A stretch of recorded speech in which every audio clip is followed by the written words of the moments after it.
Hello Sameer ಅಣ್ಣ, ನೀನು ಮಾಡೋದು ಅಧಿಕ ಪ್ರಸಂಗತನ. ನಿನಗೆ ಯಾಕೋ ಬೇಕು? 14 ವರ್ಷ ಇತ್ತು. ಅದನ್ನು ನೋಡ್ಲಿಕ್ಕೆ ಅವರ ಸಂಘ ಪರಿವಾರ ಇದ್ದಾರೆ, ಅವರ ದೊಡ್ಡ ದೊಡ್ಡ ಲೀಡರ್ಸ್ಗಳಿದ್ದಾರೆ, ಅವರ ಜನ ಇದ್ದಾರೆ, ಅವರು ಹೋರಾಟ ಮಾಡ್ತಾ ಇದ್ದಾರೆ. ನೀನು ನಮ್ಮದು ನೋಡು. ನಮ್ಮ ಸಮುದಾಯದಲ್ಲಿ ಎಷ್ಟೋ ಮರ್ಡರ್ ಆಗಿದೆ, ಎಷ್ಟೋ ಹೆಣ್ಣು ಮಕ್ಕಳ ಮರ್ಡರ್ ಆಗಿದೆ, ನ್ಯಾಯ ಸಿಗ್ಲಿಲ್ಲ.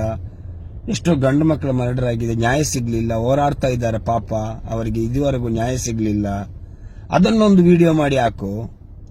ಈ ಮುಗಿದೋದ ಕಥೆಯನ್ನು ಈಗ ನೀವು ವಿಡಿಯೋ ಮಾಡಿ ವೈರಲ್ ಮಾಡಲಿಕ್ಕೆ, ನೀನು ಹಣ ಸಂಪಾದನೆ ಮಾಡಲಿಕ್ಕೆ ನೀವು ಸಿಕ್ಕಿದ್ದು ಇದಾ?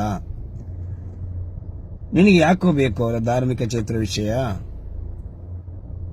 ಅದು ಉದಾಹರಣೆಗೆ ನೀನು ಹೇಳ್ತೀಯ, ಒಂದು ಗೌಡ್ರ ಕುಟುಂಬ ಉಂಟು, ಅವರ ಕುಟುಂಬದಲ್ಲಿ ಅಲ್ಲಿ ನಡೆದದ್ದು ಅಂತ ಲೈವ್ ಆಗಿ ನೀನು ಮಾಡ್ತೀಯ. ನಿನ್ನ ಹತ್ರ ಏನು ಪ್ರೂಫ್ ಇದೆ?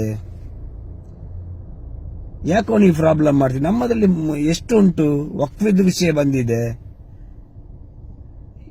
NRC ವಿಷಯ ಬಂದಿದೆ. ಇಂಥದ್ರಲ್ಲಿ ಏನಾದ್ರೂ ಒಂದು ವಿಡಿಯೋ ಮಾಡಿ ಹಾಕಿದ್ದೀಯ ನೀನು? ಅವರ ವಿಷಯ ನಿಮ್ಗೆ ಯಾಕೆ? ಅವರು ಇದ್ದಾರೆ, ನೋಡ್ಕೊಳ್ತಾರೆ ಪಾಪ. ಆ ಹೆಣ್ಣು ಮಗಳಿಗಾದ ಅನ್ಯಾಯವನ್ನು ದೇವರು, ಅಲ್ಲಿಂದ ದೇವರು ಇದ್ರೆ ಅದನ್ನು ತೋರಿಸಿಕೊಡ್ತಾನೆ. ಅದು ಮುಗಿದು ಹೋದ ಕತೆ, ಅದು ಅವ್ರು ನೋಡ್ಕೊಳ್ತಾರೆ. ನಿನ್ನ ಹತ್ರ ಏನಾದ್ರೂ ಪ್ರೂಫ್ ಇದ್ರೆ ಅದು ಡಿಪಾರ್ಟ್ಮೆಂಟ್ಗೆ ತೆಗೆದು ಹೋಗಿ ಕೊಡು. ಈಗೀಗ ನನ್ನ ಹತ್ರ ಈ ಗೌಡ್ರ ಕುಟುಂಬನೇ ಮಾಡಿದ್ದಾರೆ ಅಂತ ಹೇಳಿ ಏನಾದ್ರೂ ಪ್ರೂಫ್ ಇದ್ರೆ ಅವರಿಗೆ ಕೊಡು.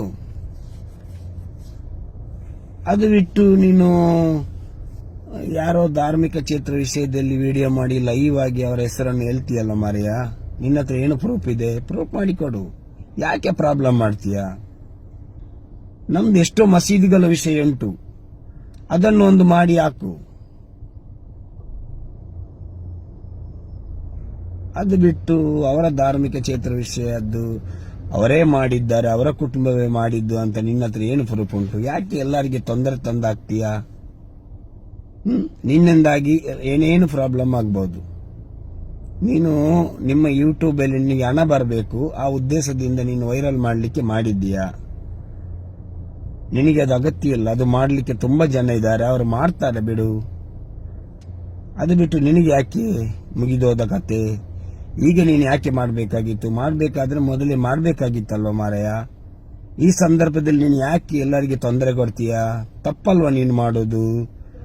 ತಪ್ಪು ಅಂತ ಒಂದು ವಿಡಿಯೋ ಹಾಕು. ನಾನು ಮಾಡಿದ್ದು ತಪ್ಪು ಅಂತ ಒಂದು ವಿಡಿಯೋ ಮಾಡಿ ಹಾಕು. ಓಕೆ.